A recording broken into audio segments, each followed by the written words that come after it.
Okay, look it. This is multiculturalism. This is diversity in action right here. John from Binghamton, right in the heart of Binghamton. We got two fine young men here.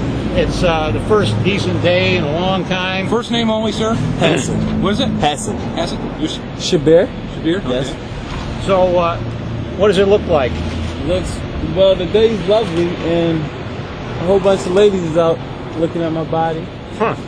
That makes me feel good. Now, in my day, the nuns told me that you couldn't have sex without being married.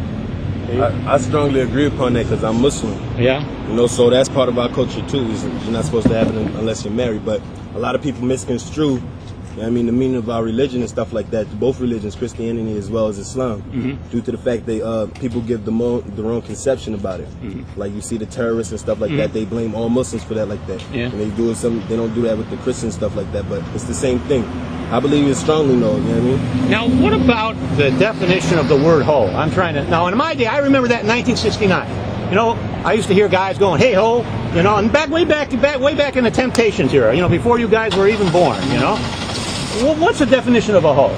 Well, as far as I was concerned, a hoe is somebody that works the block. Yeah. You know, like somebody that sells their body. A paid prostitute. Yeah, but nowadays people take it to another extent where, like they say, every girl's a hoe. Yeah. I mean, any girl that gives it up is a hoe. Yeah. I don't believe that, though. Now, what do you think of people having babies for money? You know, to get the food stamps, the WIC coming in, the cash cow, earned income credit, and all that?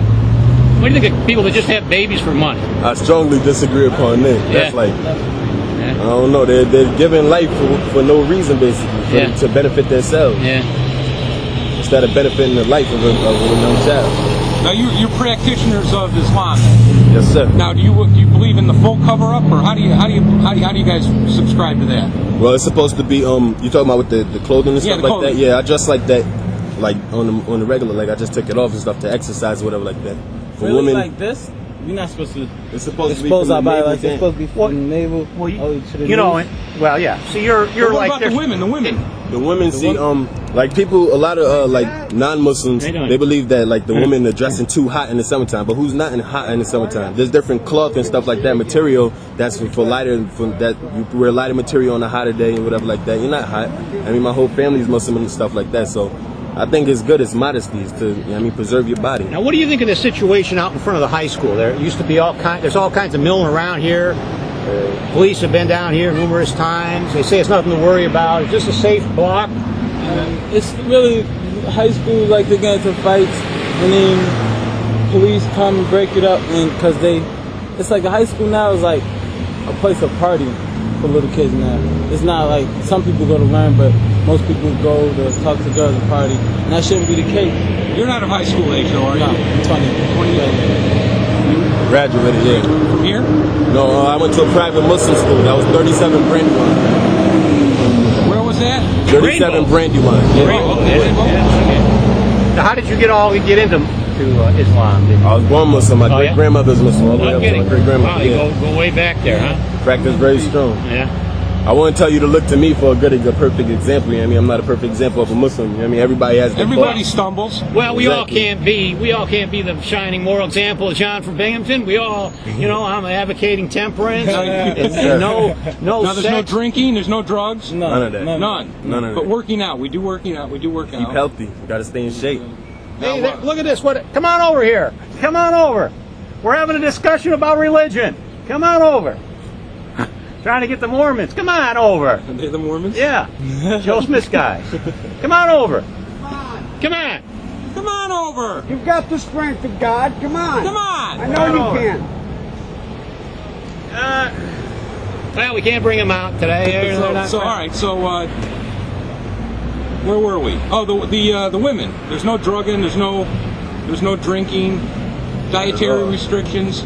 What do we have in that respect? As far as the dietary, we don't eat pork. That's like the main thing. And everything besides that, we food called halal. There's a store right there. That's the halal store. You're not going to believe what I had about 2 days ago. Big Virginia ham. It was sweet. It was not so allowed, sweet. is it? No ham? No. Never touched it. Never ate it my whole life. Really? Never. Now there's but Really, you love this country, right? Love this country. You love I mean, this country? I was born here. Why shouldn't I? You love this country. You don't I love want New to destroy York. it. I love New York. You denounce terrorism. Denounce it completely. Now, what about these people out in Deposit? Do you have any affiliation with them? Yeah, that's my family. That's your family out there? But they have ties to radical groups. No, that's That's a lie, you're saying? Yeah, look at me. I'm in Binghamton jogging right now, you know what I mean? If any people went up there before and like interviewed some of the people up there, so regular people living up there in Islamic culture, getting away from the city life, getting away from this like this type of society where drugs and stuff is a norm. But don't they have known ties though to terrorist activities? There's been documentation. You think that's all false? It's definitely all false. Definitely all false. Like, hey, what the hell do you need me here for? You're conducting the interview. Sorry, you want to bring me back on television and you want to hog it? I'm had it with you. I was curious. You're curious. Ask a few I'm more the questions. talent here in this show. Okay, I got I'm the white sorry. tie on. I got the blazer. You just do the dog work. Okay, go ahead. No, I'm not doing it anymore. Come on, that's when we can talk. Ask me a few more questions. We got it all. We got it all here. We're going to go move on to the social service office. These guys, though, down in Fort Dix, you denounced what they did. who's Fort Dix? They were planning about to shoot that, up the army. But nah, that's the thing I dislike about like the people misconstrue it. People use Islam as a way to back up their actions. You know what I mean? Mm-hmm. They do stuff like that and then blame it on Islam and stuff like that. But what about the people that's not doing that stuff? Can you blame the people that's not doing that type of stuff? Yeah, but they rather blame everybody that's Muslim. You know what I mean? You can't do that. Okay. Well, thanks for talking to us. Thank you for having me on.